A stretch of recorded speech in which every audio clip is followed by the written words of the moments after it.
किसी ने बड़े कमाल की बात कही है कि जीवन के रण में खुद ही श्री कृष्ण और खुद ही अर्जुन बनना पड़ता है। रोज अपना ही सारथी बनकर जिंदगी की महाभारत से लड़ना पड़ता है। आपको जो कहानी सुनाने जा रहा हूं ये काफी कुछ सिखाएगी। कहानी शुरू होती है एक बिजनेसमैन से जो अपने बिजनेस को लेकर काफी चिंता किया करते थे कि क्या होगा आने वाले कल में, कैसे काम आगे बढ़ेगा उनका। एक लड़का था। वो लड़का काफी बार कहता था कि पापा मुझे मौका दो, मुझे भी बिजनेस करना आ गया है, मुझे भी एक बार संभालने दो। लेकिन वो व्यक्ति कभी मौका नहीं देता था। बच्चे को एक दिन इस बिजनेसमैन को दिल का दौरा पड़ा। हार्ट अटैक की वजह से हॉस्पिटलाइज्ड हुआ। अस्पताल में भर्ती था। बच्चा दौड़ करके पहुंचा, देखा कि पापा एडमिट है। डॉक्टर्स ने कहा कि अब थोड़ा पहले से ठीक है, धीरे धीरे रिकवर होंगे। इस लड़के ने अपने दोस्त को कॉल किया कि भाई आजा, मेरे पापा एडमिट हैं। और वो दोस्त आ गया। उसने पूछा क्या हो गया पापा को। सारी बात हुई। उसके बाद ये जो बिजनेसमैन का लड़का था उसने बोला चलना बाहर चल के आते हैं। बहुत देर हो गई। इधर अस्पताल से बाहर निकले तो एक आइसक्रीम वाला दिखाई दिया। बिजनेसमैन के लड़के ने कहा कि भाई आज आइसक्रीम खाते हैं। वो लड़का चौंक गया जो दोस्त था कि यार क्या पागलपन है, पता ना क्या चल रहा है। पापा अंदर भर्ती हैं, ये बाहर आइसक्रीम खरीद के खा रहा है। उसके बाद खाने लगे तो वो जो दोस्त था उससे रहा नहीं गया। उसने पूछ लिया इस लडीडी डचके से कि भाई समझ नहीं आ रहा है तुम्हारे बिजनेस का क्या होगा आने वाले कल में।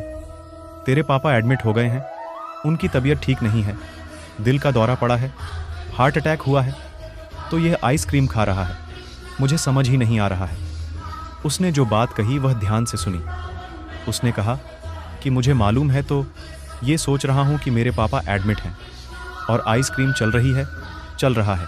नहीं, मैं भगवान श्री कृष्ण का बहुत बड़ा भक्त हूं और उनकी दो बातें हमेशा जिंदगी में याद रखता हूं। पहली बात, जो हम सबको मालूम है कि काम करना है, फल की चिंता नहीं करनी है, तो जो होगा देखा जाएगा। अपने काम पर फोकस करूंगा, बिजनेस भी अच्छा चलेगा।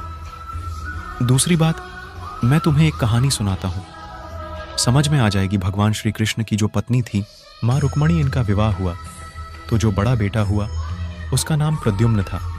और प्रद्युम्न के जन्म के 10 दिन बाद ही प्रद्युम्न का अपहरण हो गया। छोटे बच्चे का माँ रुक्मणी नाराज रहने लगी, उदास रहने लगी। क्या हो गया है भगवान? श्री कृष्ण कहते थे कि चिंता मत करो, प्रद्युम्न ठीक होगा। जहां भी होगा तुम स्वस्थ रहा करो, मस्त रहा करो। लेकिन इसी चिंता में रुक्मणी जी के साल बीतते गए।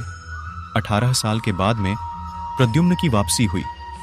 और जब प्रद्युम्न द्वारका वापस आए तो उनके साथ में उनकी पत्नी मायावती थी। समस्या ये थी कि जो मायावती थी उसकी उम्र 20 साल ज्यादा थी। प्रद्युम्न से मां रुक्मणी पहले तो खुश होंगे, बच्चा आ गया, फिर दुखी हुई कि इतनी बड़ी लड़की से शादी करके आ गया। भगवान श्री कृष्ण के पास गए और कहने लगी कि क्या हो गया है। भगवान श्री कृष्ण ने कहा कि जो हो गया है उसको स्वीकार कर लो, चिंता मत करो। लेकिन माँ रुक्मणी कह रही थी बड़ी लड़की से शादी कर ली, यहीं मिली थी ये, वो पता नहीं बहुत सारी बात है, उस स्वीकार नहीं कर पा रही थी। उदास हुए जा रही थी, दुख हुए जा रही थी। 1 साल 2 साल समय बीत रहा था, लेकिन अंदर ही अंदर वो बात उनको कचोटती रही। 8 साल के बाद में रुक्मणी जी ने स्वीकार कर लिया कि प्रद्युम्न ने जो शादी करी वह ठीक है, ज्यादा चिंता करने की जरूरत नहीं है। उस शादी को उन्होंने स्वीकार कर लिया। एक तरीके से अपनी जिंदगी के 26 साल उन्होंने उदासी में बिता दिया। यह कहानी खत्म करती है।